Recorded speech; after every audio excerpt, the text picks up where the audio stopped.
ग़ज़वा हिंद का नक्शा साफ नहीं है, क्लियर नहीं है। जब भी पाकिस्तान और भारत की सरहदों पर कशीदगी बढ़ जाती है तब ग़ज़वा हिंद की सदाएं तेज होने लगती हैं, सुनाई देने लगती हैं। ये ग़ज़वा हिंद आखिर है क्या, आप तमाम लोग सोचते होंगे, और इससे भारत इतना ज्यादा खौफजदा क्यों है? अच्छा, ठीक है। ये तुम लोग बेवकूफी करते हो ना, गजवाए हिंद गजवाए हिंद। आज जो कहते हो ना हम गजवाए हिंद करेंगे, मैं बता रहा हूं ये कल तुमसे केमचो कहलवाएगा और तुम कुछ नहीं कह पाओगे। तुम बोलोगे केमचो मजामा, ये इतनी चूड़ियां कसेगा मोदी तुम्हारी। तुम लोग गजवा हिंद की बात की जाती है, यानी आपके वहां पे, तो कुछ लोग यहाँ पाकिस्तान में ये कहते हैं कि इंडिया वाले भी तो अखंड भारत की बात करते हैं। रह गई बात गजवाए हिंद की, वाह, गजवाए हिंद करना है, जाओ करो ना, जाओ करो, हिम्मत है इतनी गजवाए हिंद करने की? है जो लोग सपना देख रहे हैं गजवाए हिंद का, मैं बहुत स्पष्टता के साथ कह सकता हूं, ये नया भारत है। ये दुनिया के सबसे लोकप्रिय नेता से नरेंद्र मोदी जी के नेतृत्व का भारत है। इस नए भारत में विकास सबका, लेकिन तुष्टीकरण किसी का नहीं। सबका साथ, सबके विकास की भावना के साथ सरकार कार्य कर रही है। सबका विश्वास और सबके प्रयास को लेकर के सरकार चल रही है। ये नया भारत संविधान के अनुरूप चलेगा, शरीयत के अनुरूप नहीं। और मैं इस बात को भी स्पष्टता के साथ कह सकता हूं, गजवाए हिंद का सपना कयामत के दिन तक भी साकार नहीं होगा। हिंदुस्तान का जिसका हदीस में तस्करा आता है वो, उसमें पाकिस्तान भी दाखिल है, क्योंकि नबी सल्लल्लाहु अलैहि वसल्लम के दौर में जो हिंदुस्तान था वो क्या था? पाकिस्तान में। तो जो पहला फरीक जिसने हिंदुस्तान पे हमला किया मोहम्मद इब्न कासिम था, जिसने जो हिंदुस्तान में सिंध के रास्ते से आया और पूरे हिंदुस्तान में इस्लाम फैलाने का जिक्र, उसने इस्लाम फैलाने का जरिया, वो तो 100% इस हदीस में दाखिल है, क्योंकि वो लोग थे जिन्होंने हिंद पे हमला किया था, जिसमें पाकिस्तान भी था, कि पाकिस्तान पे भी अटैक किया था उन्होंने। ग़ज़वा हिंद ये वो नाम है जो हम काफी अरसे से सुनते आ रहे हैं। इसके बारे में कई मुख्तलिफ ख्यालात भी हैं। जब भी पाकिस्तान और भारत के दरमियान जंग के खतरात बढ़ जाते हैं तो ग़ज़वा हिंद का नाम शिद्दत से गर्दिश करने लगता है। सभी को जय हिंद दोस्तों, आप सभी का हार्दिक स्वागत है रिएक्शन एंटरटेनमेंट टीवी पे। तो आशा करता हूं कि आप सब लोग बहुत अच्छे होंगे।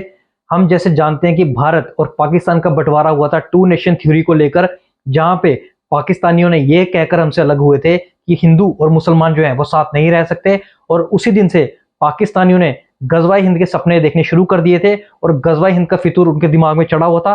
खासकर हम बात करें पाकिस्तानी एंकर फिजा खलीफा की, जो हमेशा भारत के ऊपर चढ़ने की और भारत पे कब्जा करने के सपने देखती रही। तो इस वीडियो में हम देखेंगे कि पाकिस्तानी मीडिया ग़ज़वा हिंद के बारे में क्या सोचता है। ये वीडियो बहुत इंटरेस्टिंग होगी, इसे अंत तक देखें, और चैनल पे नए हैं तो चैनल को सब्सक्राइब कर दें। और इस वीडियो के बारे में जो भी आपके विचार हैं, आप अपने विचार हमें कमेंट सेक्शन में लिखकर जरूर बताएं। तो चलिए ये वीडियो देखते हैं। जय हिंद, जय भारत। मौज़ूआत पर हम बात करेंगे। ये बहुत ही एक अहम मौजू है जिस पर डिस्कशन के लिए हमारे साथ मौजूद है मारूफ तज्जिया निगलिस्ट ज़ैद हामिद साहब, जो किसी तारीफ के मोहताज नहीं है। बहुत शुक्रिया ज़ैद साहब ज्वाइन करने के लिए, warm welcome in the program. हमने देखा कि जब भी पाकिस्तान और भारत के ताल्लुकात में कशीदगी बढ़ जाती है, कि जंग की सूरत हाल तक नजर आने लगती है, तो हमें ग़ज़वा हिंद का शोर सुनाई देता है। और हम काफ़ी अरसे से ग़ज़वा हिंद का तज़किरा भी सुनते आ रहे हैं।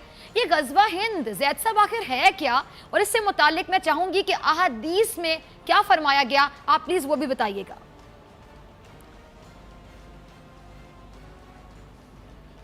फिजा, ये बात बहुत अहम और इम्पॉर्टेंट है जो आपने आज शुरू की है, कि सारी कन्फ्यूजन को अब दूर हो जाना चाहिए।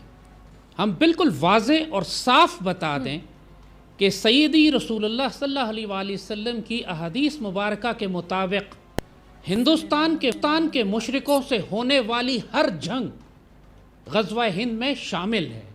ग़ज़वा हिंद किसी एक जंग का नाम नहीं है, ये एक तसलसल है जिसका आगाज़ मोहम्मद बिन कासिम से हुआ। सुल्तान महमूद गज़नवी भी ग़ज़वा हिंद की मुहिमों में शरीक होते थे, फिर सुल्तान शहाबुद्दीन गौरी फ़ातेह हिंद, फिर उसके बाद अहमद शाह अब्दाली, और अब ये पाकिस्तान फ़ौज, पाकिस्तान आर्मी और मुसल्लह फ़ौज हमारी, जो मुसलसल हिंदुस्तान के मुशरिकों के साथ तसादुम में है, ये सब ग़ज़वा हिंद की मुख्तलिफ मुहिमों के नाम हैं। अब जिस चीज़ का सवाल अब उठाया जा रहा है वो ये कि गज़वा हिंद की आखिरी मुहिम कब होगी। 1948 में भी जब हमने हिंदुस्तान से तसादुम किया मुशरिकों से, 65, 71, 99, जो जितने भी लाइन ऑफ कंट्रोल पे हमारे क्लैशेस होते हैं, ये सब गज़वा हिंद की मुहिम में हैं। वो तमाम मुसलमान पाकिस्तानी जो हिंदू मुशरिकों के साथ हालत जंग में, चाहे सोशल मीडिया पे हैं, इंफॉर्मेशन वॉरफेयर में, इकोनॉमिक वॉरफेयर में, महाज जंग पे लड़ रहे हैं, वो गज़वा हिंद के मुजाहिदीन हैं। सैयदी रसूलुल्लाह ने अपनी जितनी अहादीस मुबारका बयान फरमाई हैं, वो उनमें जो आखिर ज़मान की हदीस हैं, जब ये लोग बात करते हैं कि गज़वा हिंद हो के ख़त्म हो गया, ये बात इसलिए गलत है कि अहादीस मुबारका में जो आखिरी ज़माने की अहादीस हैं, उनमें गज़वा हिंद का जिक्र कसरत से आता है। सैयदी रसूलुल्लाह ने अपनी अहादीस मुबारका में सिंध पर मुसलमानों के हमले का जिक्र फरमाया। ये मोहम्मद बिन कासिम का हमला था जो सिंध पे गया। फिर हिंद का लफ्ज़ इस्तेमाल फरमाया, जो महमूद गजनवी, गौरी अब्दाली और पाकिस्तान आर्मी। फिर आपने मशरक़ के जानिब का जिक्र किया कि मशरक़ से मुसलमान फ़ौजें, आपने खुरासान का जिक्र किया, खुरासान की जानिब का जिक्र किया। इन तमाम अहादीस मुबारका को आप इकट्ठा करें तो 100% ये बात साबित होती है कि आखिरी ज़माने में एक मुसलमान फ़ौज जो हिंदुस्तान से टकराएगी, हिंदुस्तान के हुक्मरानों को जंजीरों में लपेटेगी और उसके बाद पलटेगी वापस और इसराइल के ख़िलाफ़ जिहाद करेगी और बैतुल मक़दस शरीफ को आज़ाद कराएगी, इसराइल पर हमला करेगी।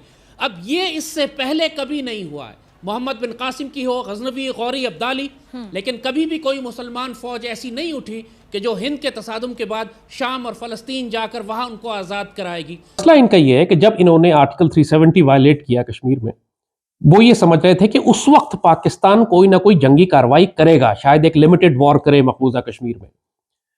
उससे पहले भी 370 को वायलेट करने से पहले भी इन्होंने बड़ी पैमाने पर जंगी तैयारियां की। फौज को इन्होंने भेजा मकबूजा कश्मीर में, बिल्कुल तैयार थे, वो बिल्कुल बॉर्डर लाइन ऑफ कंट्रोल पे लगे हुए थे। LOC पे झड़पें शुरू कर दी इन्होंने ताकि पाकिस्तान आर्मी को पीछे करके धकेला जा सके, पाकिस्तान आर्मी आगे हमले ना करे। मगर यहाँ पे चूंकि हुकूमत इमरान की थी, शाह महमूद कुरैशी ने बात शुरू करने से ही पहले कह दिया कि war is not an option. Imran ने कहा क्या मैं हमला कर दूं, जो कश्मीरियों की मदद करेगा गद्दारी करेगा, मतलब बाजवा डॉक्ट्राइन। वो जो उस वक्त हुकूमत के सारे एलिमेंट्स थे, उन्होंने एक्चुअली अपनी बुजदली और बेगैरती से मोदी को भी हैरान कर दिया।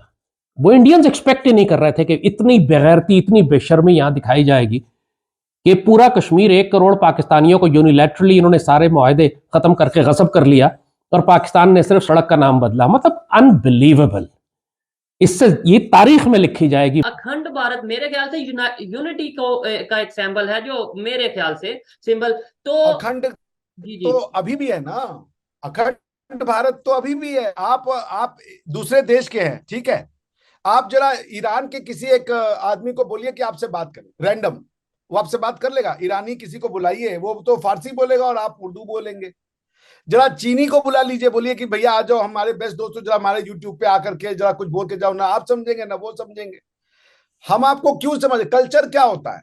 कल्चर होता है भाषा, भोजन, कपड़ा और हमारे कुछ जो ट्रेडिशन होते हैं।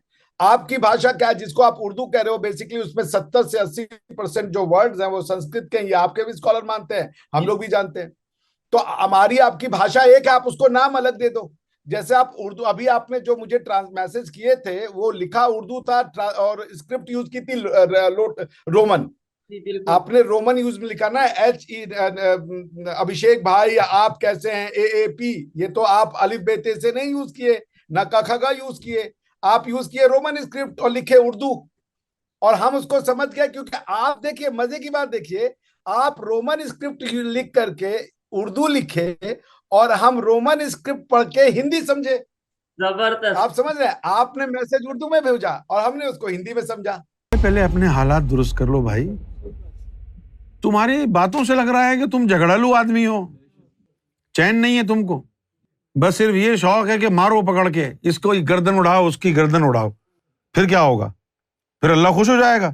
अल्लाह कहेगा बच्चा इधर आ, शाबाश, तूने 2 लाख हिंदुओं को मार दिया। ये काम तो मैं भी नहीं कर सका, तुमने कर दिया।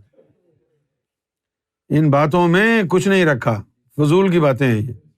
और इनको जो पट्टियां पढ़ाने वाले मौलवी हैं ना बेगैरत, उन बेगैरत मौलवियों से कोई पूछे कि 1450 साल पहले की एक बात है गज़वा हिंद, उस वक्त से लेकर अब तक हिंदुस्तान पर कितने हमले हो चुके हैं? 17 हमले तो महमूद गजनवी ने किए। अभी तक शौक पूरा नहीं हुआ गजवा हिंद करने का, अभी तक वैलिड है। अच्छा, फिर ये बताओ कि गजवा हिंद की खबर हदीस में आई ना, तो जब ये हदीस आई थी उस वक्त हिंद कितना बड़ा था? आज जो पाकिस्तान है वो हिंद का हिस्सा था, बांग्लादेश भी उसका हिस्सा था या नहीं था? बांग्लादेश भी उसका हिस्सा था, पाकिस्तान भी उसका हिस्सा था। तो जब बांग्लादेश, पाकिस्तान और इंडिया तीनों को मिला देंगे तो हिंद बनेगा। अब आप बताइए कि आप हिंद में मुसलमान भी बड़ी तादाद में, हिंदू भी बड़ी तादाद में, आपका जिहाद किससे होगा?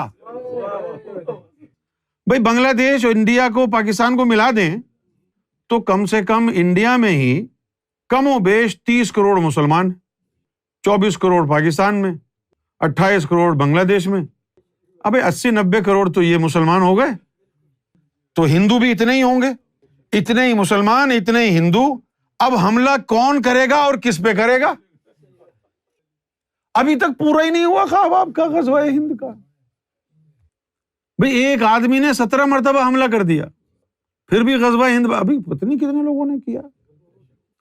वो जो आरएसएस वाले आके जो कहानी सुनाते हैं अपने लोगों को, यही तो सुनाते हैं कि जी मुगल आए, उन्होंने हम पर हमला किया, हम पर हुकूमत की, फिर फलां आया, उसने हम पर हमला किया, हम पर हुकूमत की। इसलिए तो वो तपे हुए हैं।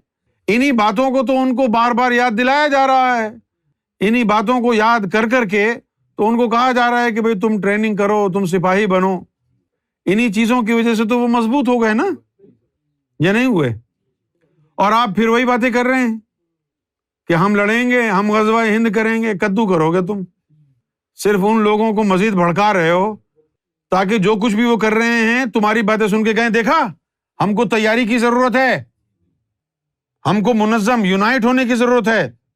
ये लोग हमला करने के लिए फिर आएंगे हमारे ऊपर, लिहाजा पहले से जितने मुसलमान हिंदुस्तान में रह रहे हैं सबको काट दो। तुम जैसे जाहिल और गधों की वजह से ये हालत हुई है। और तुम्हें इतना ही शौक है तो तुमको किसने कहा है मुंबई में रहो? भाई मदीना शरीफ चले जाओ, सारे मुसलमान हैं वहां पर। काफिरों के मुल्क में क्यों रह रहे हो तुम? वहां चले जाओ ना, बुतों से नफरत है आपको तो वहां चले जाइए। दोस्तों आशा करता हूँ कि वीडियो आपको बहुत पसंद आई होगी और वीडियो को आपने अंत तक देखा होगा। अगर आपको वीडियो पसंद आई तो इसे लाइक और शेयर जरूर कर दें, और चैनल पर नए हैं तो चैनल को सब्सक्राइब कर दें। तो जैसे कि आपने देखा कि पाकिस्तानी अभी भी शेख चिली वाले ख्वाब ले रहे हैं और हिंदुस्तान पे अभी भी वो कब्जा करने का सोच रहे हैं, और दिन रात इसी के बारे में वो सपने ले लेके अपने मन को जो है तसल्ली देते रहते हैं और मनगढ़ंत कहानियां बना के अपनी आवाम को खुश करते रहते हैं। तो आशा करता हूं कि वीडियो देख के आपको मजा आया होगा और हंसी भी आई होगी। आप अपने विचार हमें कमेंट सेक्शन में लिखकर जरूर बताएं। तो चलिए फिर मिलेंगे अगली वीडियो में, तब तक आप अपना ध्यान रखिए।